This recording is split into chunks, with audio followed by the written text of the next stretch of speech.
And let me turn to the Police Crime Sentencing and Courts Bill, carried over from the last session. Now, of course, there are some elements of that bill the Labour Party not only supports, but the Labour Party actually campaigned for.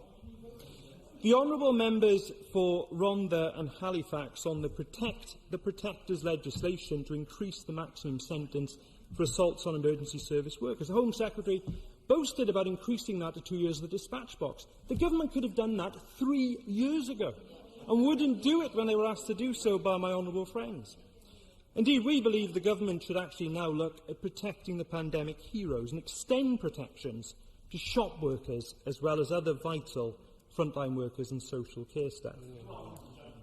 One moment. We are also glad to see long overdue work on the Police Covenant, and I put on record my praise for the work of John Apter and the Police Federation, campaigning hard to deliver this much-needed change. However, we will be pushing hard to ensure this is not a paper exercise, but a real step forward for police, helping to protect their health and, vitally, mental health and well-being. I'll give way to English.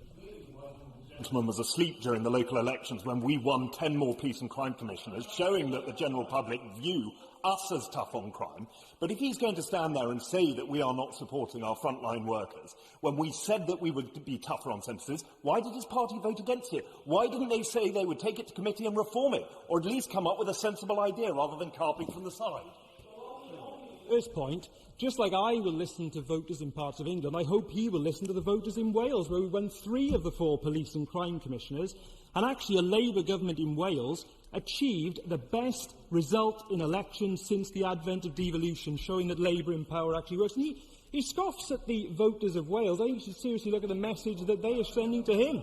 And on his second point, on the issue of the policing bill, members opposite know perfectly well they could have had a bill that found consensus across this House. Instead, they chose to introduce divisive elements on protest and on discrimination against Gypsy, Rover and Traveller communities that made that impossible. He knows that, and ministers know it as well.